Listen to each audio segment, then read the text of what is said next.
Now then, Sir Martin Keown, Sir Simon Jordan. Yeah, it's got a ring to it, hasn't it? Lord White, I like that. Now, like knighthoods, are sports stars deserving of acknowledgement outside the sporting sphere? Harry Kane, we hear, will be awarded the Freedom of the City of London in January.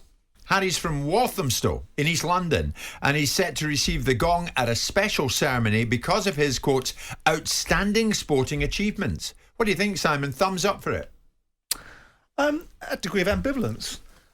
If you look down the list of people that have been given, the freedom of the city, you've got Ronnie Wood from the Rolling Stones. So if you don't like his music, you would be disagreeing with him being given a freedom. You can look at John Burko, who's a ghastly little goblin. So why do you want to be in that company?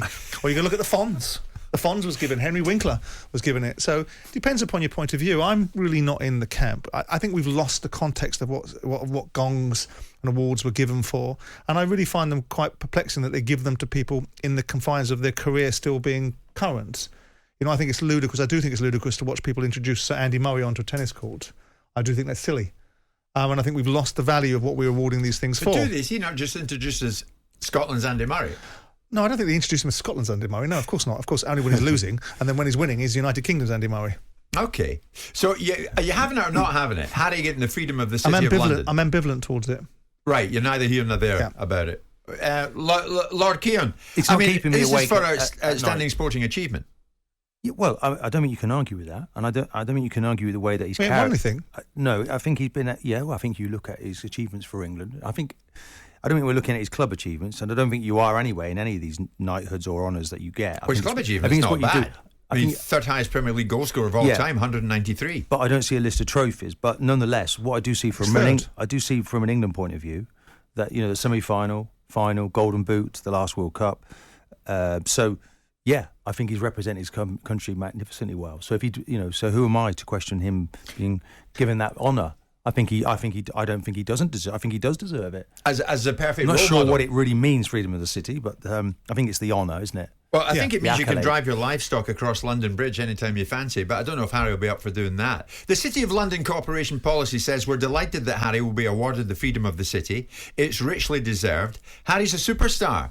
For so many football fans, he has made a massive contribution to sport in London. So is he any more deserving or less deserving than Jurgen Klopp, who was awarded the freedom of the city of Liverpool? Well, Klopp certainly deserved that because of what he's achieved at the football club. They hadn't won a Premier League for 30 years, so I don't think you can argue with Klopp. He's got to successive Champions League finals. He's put that together. I do feel, and I think maybe Simon's got this view as well, that these awards should come when people have finished, Jim. It's a bit like you in your world, where do you stand in the broadcasting world? Good question. Is it going to be Sir? Inevitably, yes. Please. Yeah. Yes. If you promised us that, would you step down if you actually gave you that honour? Or is that the deal? Because it would be difficult if you were being announced every time as Sir, wouldn't it? Oh no, I'd love that. Good morning. It's Sir Jim White and Simon Jordan live on talkSPORT. Yeah, that's got a ring to it, hasn't it? No, it doesn't have a ring to it. But the point of this is you wonder and look at it and think, who's getting the main benefit of association from these things? Is it those people that actually award the things by getting people like Harry Kane that drive attention to what the award itself, or is it the person that's a recipient of it? Because you look at it and say Harry Kane is a subject matter of being the England captain going into the World Cup tournament. If you're looking at the body of work, yes, he's an outstanding player, but perfect role model, isn't it?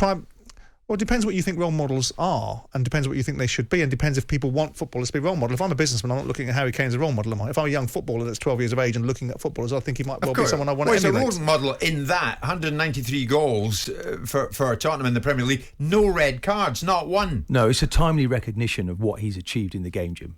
Just before we go to a World Cup, there you go. I don't see there's a problem with us embracing our stars in this. Does it need? When did they become stars rather than athletes? I query these things sometimes. But is it a societal recognition that they need when really and truly they are just operating within their sphere? Footballers play primarily for themselves. I spend my entire life being told by footballers that during the time of their career that they're very selfish, and when they come out of their industry, because they have to be, because they have to look after themselves.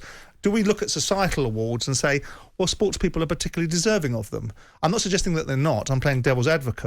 And I look at it and say, well, I understand the situation. When the England team won the World Cup, it was probably fitting that those players got gonged.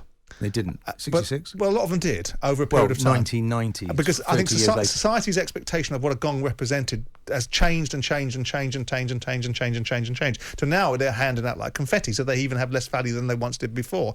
But you look at this situation and say, well, you haven't actually won anything. Third in the Premier League all goal scoring record is third. And, you know, if we're going to reward people for being third, you're playing for a side that's but given time, he'll eclipse it. And it's fantastic. And when he does, and if we think a sporting achievement of scoring X amount of goals in the Premier League is worthy of a societal award. He's England captain. Well, it's freedom of the city. It's not a knighthood, is it? If he lifts you to the World Cup in Qatar, but it's a societal award, isn't it? Now, we also do know that Harry does do other things like get involved with charities and get involved with societal things, and actually gives back by sponsoring shirts for football clubs that he once used to play for. Yeah. So you do see certain sides of his character that are more compelling. The freedom of the City of London, does he deserve it? No red cards, 193 goals. He is an absolute role model. By what standard? By the outstanding sporting achievement. Okay, well, let me give you the standard I would judge it by. By the awarding of it to Disraeli or the awarding of it to Winston Churchill. I would give it by that standard. How many goals did they score? But they led the country in very difficult times, and I would say that was an award that was well merited.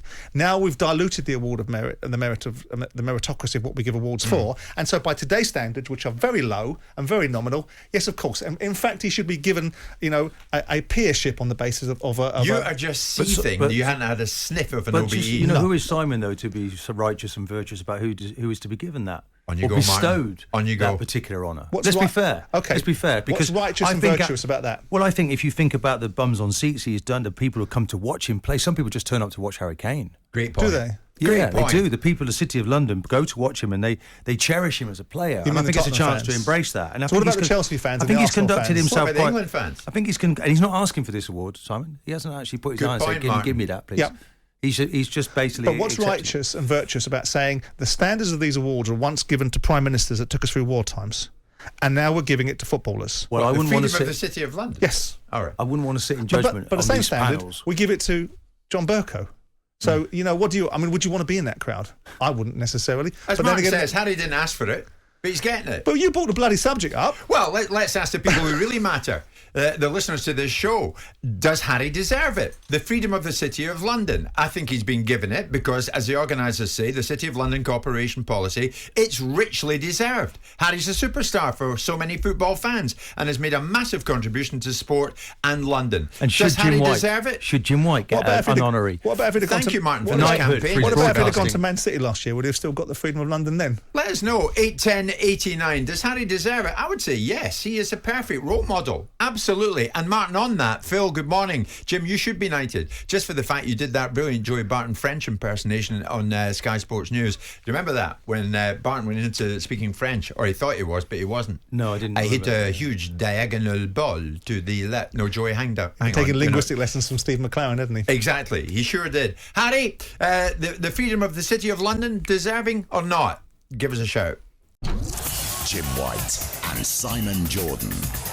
Monday to Friday mornings from 10 on AM, on DAB, via the talkSPORT app and on your smart speaker. talkSPORT.